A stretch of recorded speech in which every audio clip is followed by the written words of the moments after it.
ఒక రోజునట కోతులన్నీ అనుకున్నాయంట, మేమందరం కలిసి ఉపవాసం ఉందాం. కోతులన్నీ కలిపి ఏం చేసి చెప్పండి, ఉపవాసం ఉందామని అనుకున్నాయంట.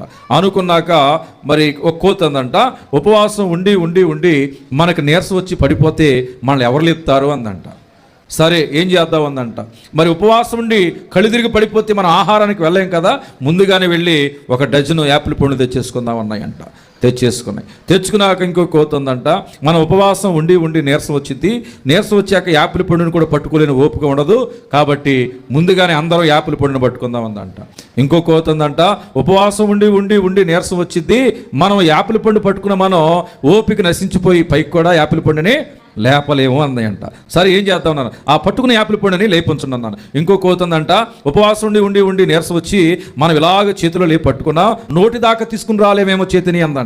సరే ఏం చేద్దాం అన్నాయంట. సరే నోటి దాకా తీసుకొద్దాం అందంట. ఇంకో కోతుందంట, మీరు అంతా బాగానే చెప్పారు, ఉపవాసం ఉండి ఉండి నీరసం వచ్చేసింది అనుకో, నోరు తెరిచి అసలు కొరకగలమా అందంట. ఒక మొక్క కొరికి నోట్లో ఉంచుదామన్నట. సరే కొరికి ఉంచినాయి అంట. ఇంకో కోతుందంట, ఉపవాసం ఉండి ఉండి నీరసం వచ్చేస్తుంది కదా, నవ్వులే ఒప్పుకనే ఉంటుందా మనకందంట. దేని స్తోత్రం. సరే నవ్వులుదాము అని అంట.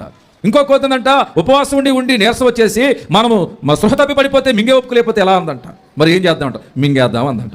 ఇక చూడండి, ఆ యాపిల్ పండుని తినేసేసి కాముగా పడుకుని అంట. తినంగానే ఏమొచ్చింది, నిద్ర వచ్చింది. దెబ్బకి నిద్రపోయినాయి కోతులన్నీ. ఉపవాసం ఏమైంది, పోయింది. తిండిపోతనం నిద్ర తీసుకువస్తుంది. కాబట్టి దేవుని ప్రియ సంఘమా, యథార్థత కలిగి ఉపవాసం ఉండాలి.